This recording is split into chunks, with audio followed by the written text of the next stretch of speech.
और इस बीच बात वोटों की गिनती पर मचे घमासान की। कल सुबह वोटों की गिनती शुरू हो जाएगी, लेकिन इससे पहले गिनती की प्रक्रिया को लेकर घमासान है। कल इंडिया गठबंधन के प्रतिनिधिमंडल ने चुनाव आयोग को वोटों की गिनती को लेकर लंबी चौड़ी मांग पेश कर दी, तो तुरंत बीजेपी के प्रतिनिधिमंडल ने विपक्ष पर चुनाव आयोग पर संदेश पैदा करने की कोशिश करने का आरोप लगाते हुए चुनाव आयोग से सख्त एक्शन की मांग कर दी।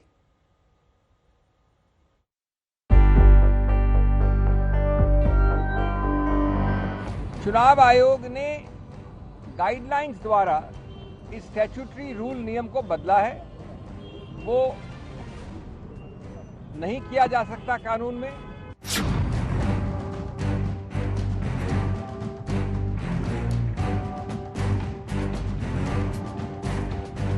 बार बार जो इनका कोशिश रहती है विपक्ष की कुछ पार्टियों की कि हमारे सुप्रीम कोर्ट हो, हमारे कोर्ट हो, हमारी इलेक्शन कमीशन हो, हमारे अन्य रेगुलेटर्स हो, इनके कामकाज में उनके ऊपर प्रेशर लाया जाए।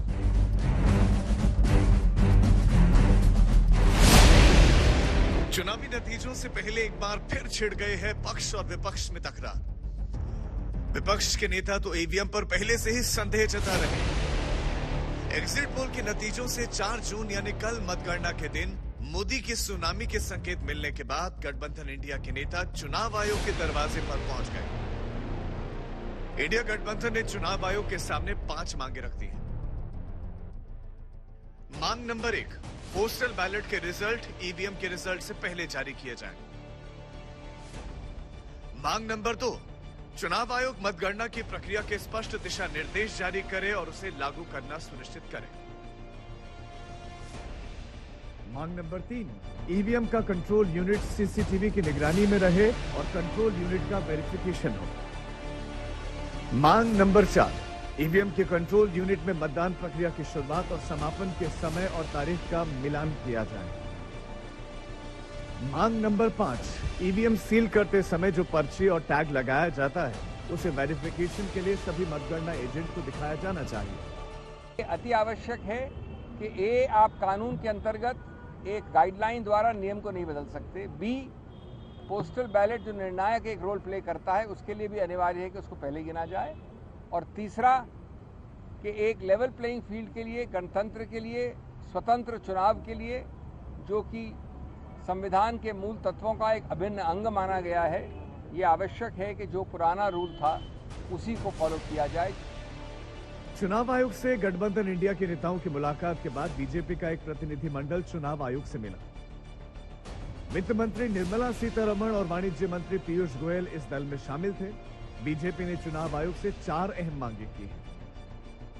पहली मांग, चुनावी प्रक्रिया को कमजोर करने की व्यवस्थित कोशिश का चुनाव आयोग संज्ञान ले और ऐसा करने की कोशिश करने वालों के खिलाफ सख्त कार्रवाई करे।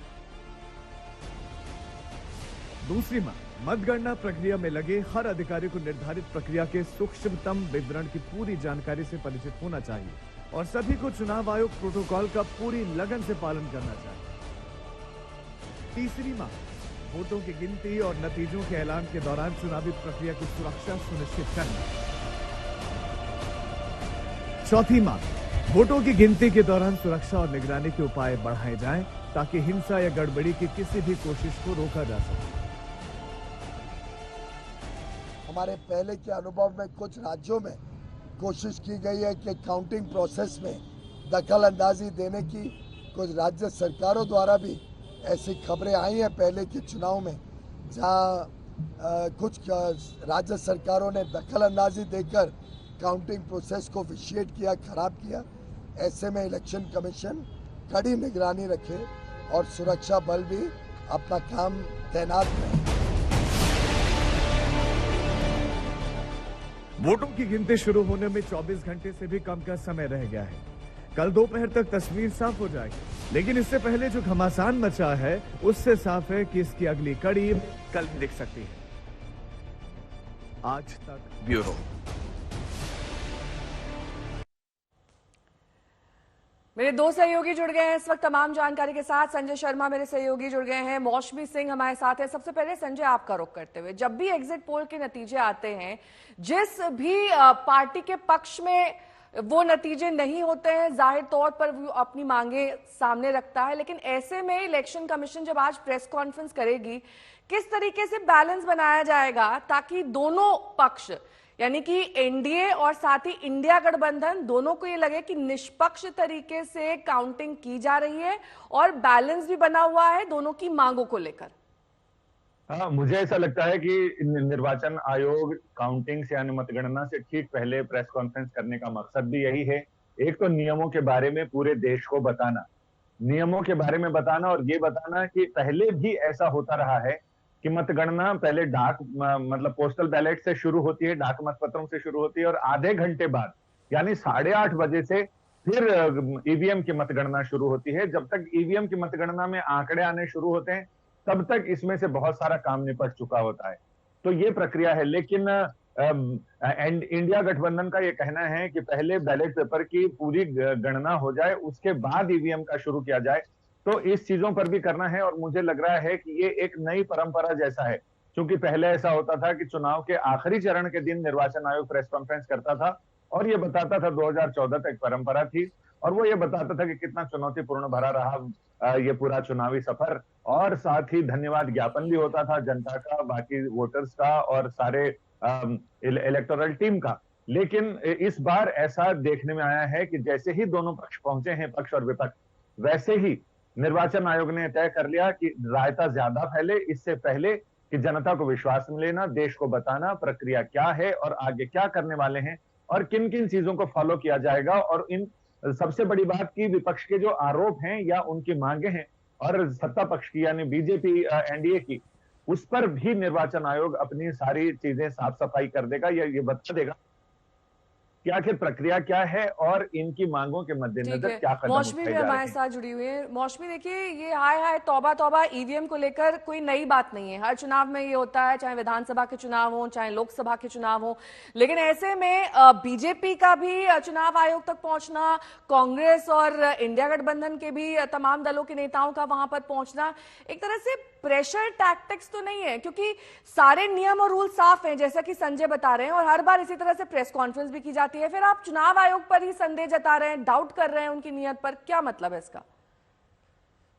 नेहा, देखिए, 2014 से लगातार तमाम चुनाव ऐसे हुए जहां पे बीजेपी ने धुआंधार जीत दर्ज की, 14 हो या 19 हो। और यही वजह है कि जिस तरह से एग्जिट पोल के जो नतीजे आए हैं उसको लेकर विपक्ष जो है बेहद आक्रामक है।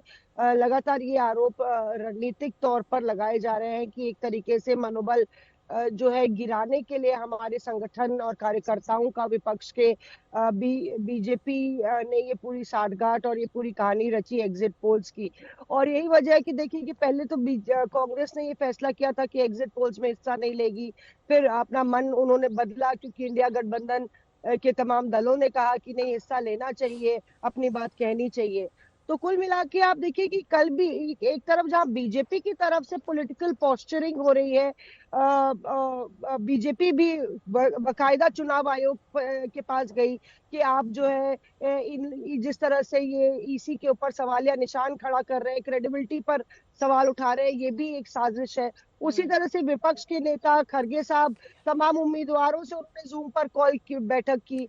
जयराम रमेश ने एक पूरा लाइव टेलीकास्ट पूरे मीडिया चैनलों को भेजा जिसमें वो तमाम प्रदेश अध्यक्षों से बात कर रहे हैं, बताइए किस तरह से एग्जिट पोल गलत है। और उसके बाद चुनाव आयोग की चौखट पर पूरा इंडिया गठबंधन पहुंच गया कि प्रक्रिया को बदला जा रहा है। तो देखिए, ये ठीक है, बहुत बहुत शुक्रिया आप दोनों का इस तमाम जानकारी के लिए।